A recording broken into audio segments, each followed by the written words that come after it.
Hello guys, nungaybo mayam. Ngasi su video ang puto na lae. Ngasi video si kam laite. Kano ta wada bane bugo ai se bora hogen ta une bora ma horaga lapu miron ke ta une. Kachu laiba kano nate ko. Content nate ngasi video se ko cha ka ta laite. Kam cha ka ta laite ba. Ai nasi thabak su ti lo thokpa. Aduda sum ka dai thalai se boring su re video masam su nam gen khan ba duga nahangai aina khangda bugo ai sigi ai gi phone sida kano may yaramay ko ay video mo today amna fazaba magi setting am yaramay ba sigi video se sigi resolution se kamay tage su yengning ba ado may ano su comment da habiro na hangay gi video nga sigi video kena ba se ko sigi video se check to boy na ay na kano si su namge na tarok pa ba sa gi bora ho gi video se ado yemina si ma'am ay bora da kamay na to ay do na sai siganda bu sa luit tawahala ko ko ado mà anh pot cái nó khá lê là còn nếu mà nuôi nam copy ok khá lê lại em mình si anh này là pot sẽ chỉ office up lúc nào việc này chỉ là hấp lê đều mà bây giờ pot sẽ xin được cái áo cái gì ngay si anh này cái yam thì ta ai đi xuống bora hogi này là cái này thì cái nó coi gì sẽ đã mà nuôi nam copy áo đấy ubo áo đấy mặt trời áo đấy thì cái này cái gì chứ cái gì là thau gì cả đây là cái này đây tôi lột nó cán lên đây là kìa để khi hay khi thâu cho nó phun ra cái xương bột tới này rồi về ngay xí cái tủ đây này sorry ai là hậu cái đó sinh đó chỉ là xem tôi tham á mà rồi lấy đấy alu lấy đấy alu á tì lâu cả giảm đi tàu rồi cái này tôi sáng nay một cậu nữa tàu này xi măng lấy đấy rồi cái xin là beson cái ai là cái nó khá hấp này quá cái gì beson nó khá là cái बेसन का कई है नहीं कोई ये मसाले ने सामा चल ले रखा था आधे की तांगे सीधे सामा चल जाए मोरो कर हापी रहनी बेसन का सामा चल गनी मोरो असुब जो कोई ब्रांडर तक थोड़ा में सीधे फ्लैक्स तो लाइट रहना सीना ने तौरनी तौबीरनी खरा अदरगी थुम खरा हापी रहनी हापी देवी लाई यार तो वाले यार नहीं तो सीना तो मसी तोट पगी सिंसिदी नसी से कई तौर के पोचे खुद की पता तार sorry for that ये ngasi kompak से ते तौर के पोचे si alu के ना si कनो से तौर के मरोई का alu के से माना दे को alu से याम दम वाले के सोन याम मंद्रे ये से Pang di yang sih, mau nih ngasih si anak tahu lagi ya. Jadi tangannya enggak. Si okai biar ini sini saya ini harus hapus gua mau rokok kayak gini enggak. Si hapusnya.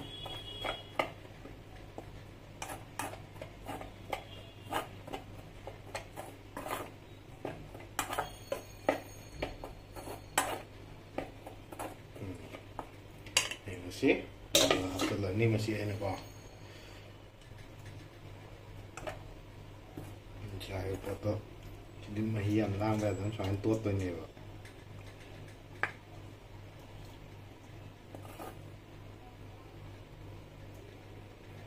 tengah hak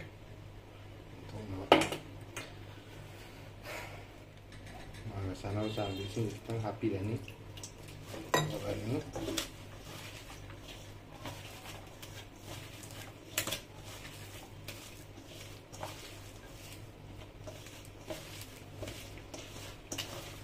ini Kumana tau le kumana jang kumana do ai cái chút ngoài thôi vì không đến là tiền vậy chứ kumana thay là hotel phòng mà kumana hình như vậy kumana tau mà làm do mà mẹ cũng xì mà những jang này thì tăng cái học kìa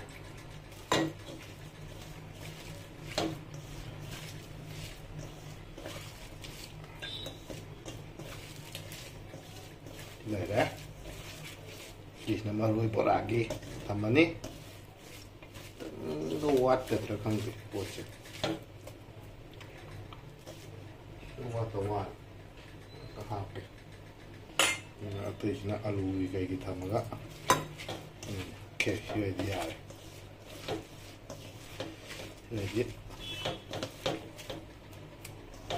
na maroy por lagi are โอเคดีอาลูกี่มันตัวนั้นมาต่อเลยแกมาโรยตัวขี้ไปขุดสินะตั้งหับอีเด็กก็สิเจ็บก็เชื่อมาแกอาลูจิบล็อกนำก่อนนั้นต้องดีมันเดี๋ยวดูก่อนนั้นเราดูเชื่อมากันให้กันล้างกันกันเราต่อเลยนี่เจ๊ดูอย่างนี้ก่อนนั้นตั้งดูอย่างนี้น้ำที่นั่นก่อนนั้นนี่เด็กปวดเจ๊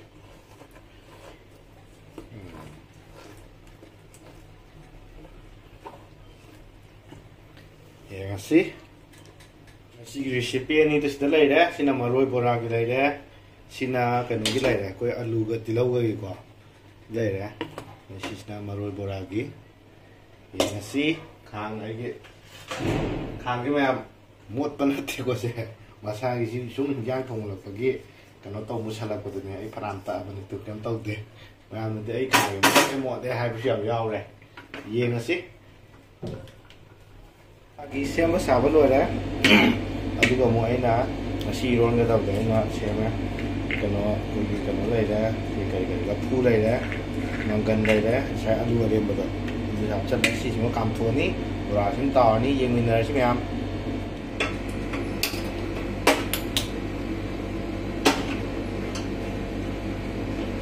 Kalau sahabat ngai sih, kalau sih sahabat aduh nah. Lepas ada tanda bahawa lagi, saya tuat jadi ni, jadi lai, awal lai,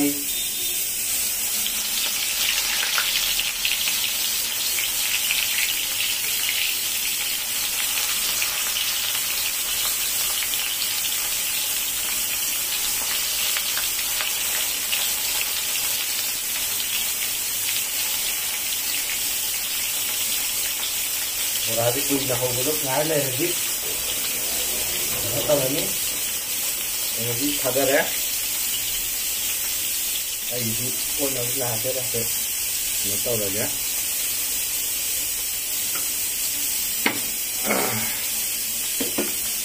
Mah kadar potong mula,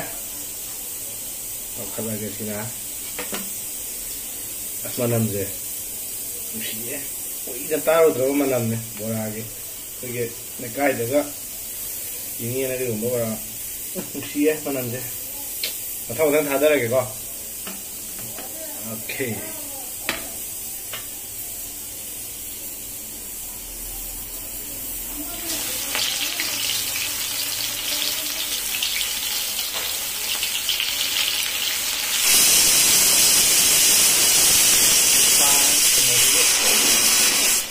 Hey, no.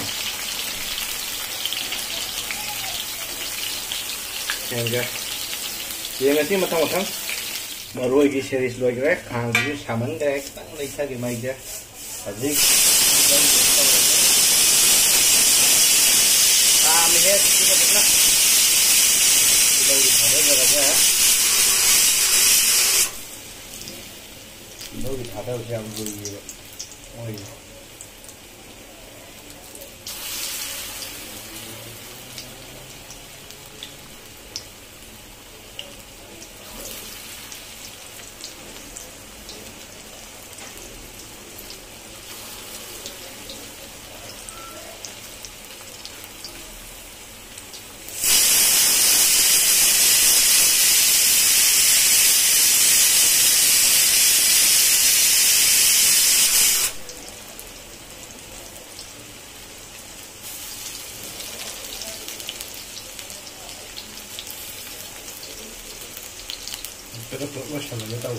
Tilau ki series mula laukat lagi ya.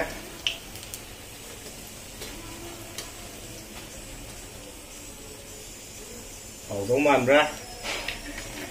Dulit ni tada muna tawon. Hau ni. Si yam nung si ay ki tao sing siya.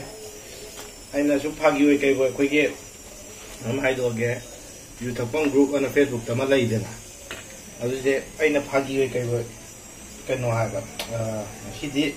yuju thakni paisa su pai de na hai ba as mayam je paisa ka pakke hai rusi mana iya mo je aduga ai gi mana ba ai gi kano ge ai mana nó sẽ phải cà phê xin cái mấy gì xịt mà này mana mà bạn sẽ phải cà phê để ấy thì timing ra này cái yum ai kawa cái yum cái mà imana ba thì ya mà sẽ mua cái gì cái nó hình dạng nó thùng nó cái nó sao cả tan ra nó cồn tàu để mua nhiều là alu cái bora này ăn chúng mới là chúng ba mua chung ngao đây ai chung ngao rồi nè và sân nhưng mà thái bị đấy đây nè có đây ra này chúng mà sao mà khăn luôn đấy rồi steak ní quá tấn thật nhảm đi thằng đó tek tàu cái tàu này bora gì đó mau bring cái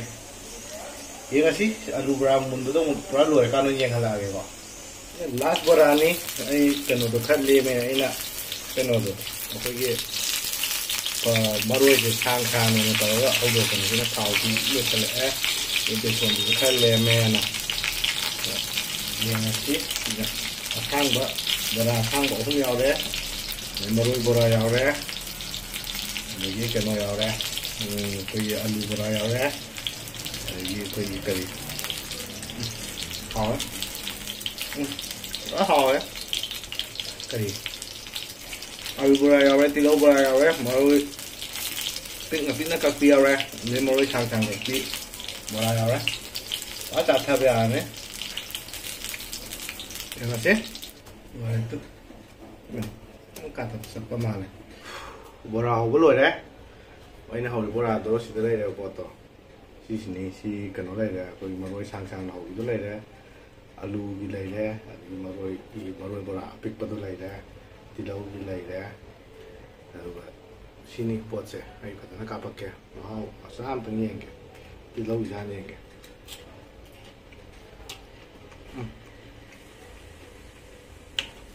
mà nên cho không mau và mau sẽ ăn này dùng từng cái gì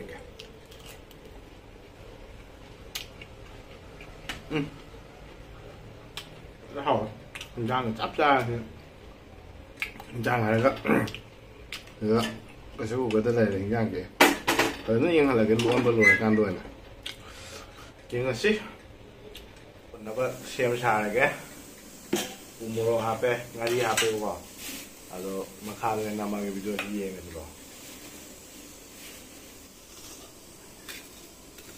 ko na number ay ki yo ado na ina kanong na tawlis kon dai na pare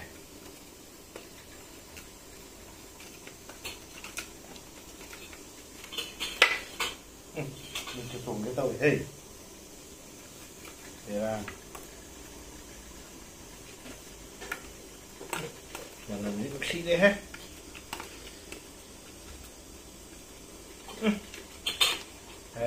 dùng những chân ấy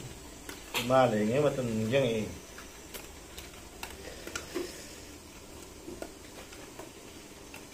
này một tuổi đấy cần trong nòng gai kìa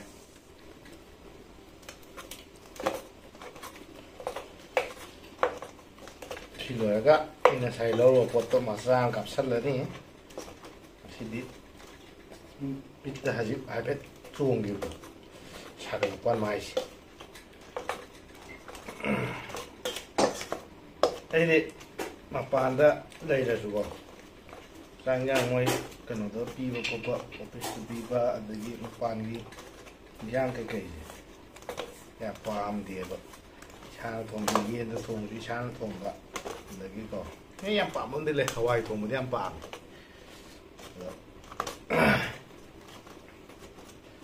Hawaiiชิมดิ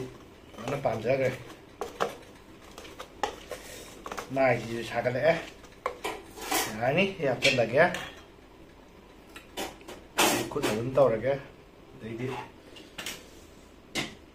ชีโดชลาซาดึงไอ้ตัวไม้ได้ตัดทุบมันผ่านได้ไง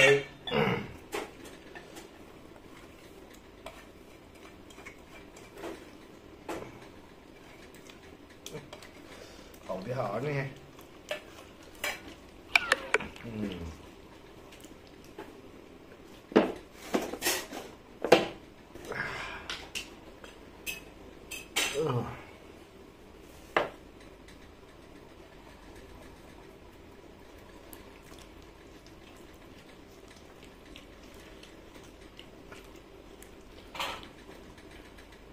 이런마다 마이들이 딱 좋은 기도 안 좋은 기도 또 살이 또 사는 로이 얘가라게 떠리버 뽀면 생각 시고 사양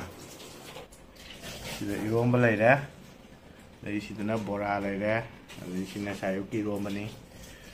sạc này nè mà nó cũng lại mà cái tòa sao bên này tên đi mà nó bị đồ dầu ngoài tiền mà rồi sẽ anh sẽ lạo ngoài tên này ta xem mà đi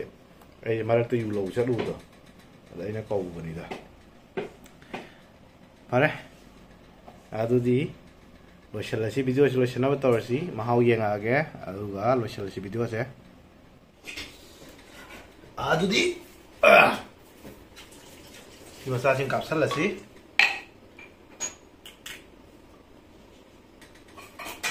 오까까 떨어이다 눈 떠 로셜라기 얌얌 샀더주 아이기 마또 땀무누 안강차 아이디 너무 봐도 끼워 안에 있는 것 같아 이제 그냥 탁 받았대 한달 타기 시가 아니라 주고 되는 타이지 아 너만이 비디오 타기 dunga 시가 한달 타기 아니라 주고 되네 타로 나이던 거 탁가니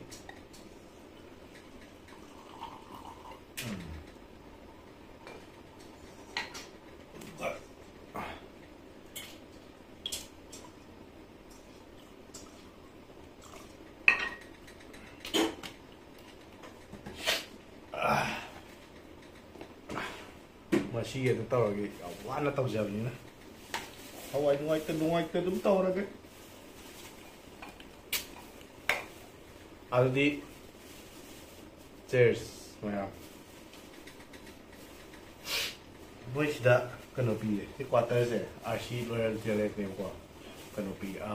170p 쿼터다. 마오예가 Hingga takut terjadi. Tak kau, patanane.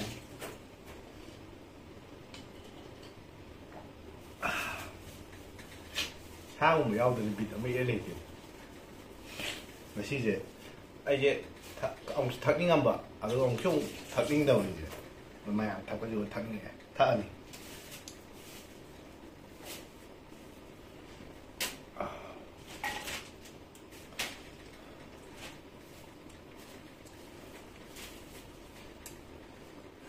Hay thùng khăn nông kìa qua quá hò vô mà suy nghĩ mà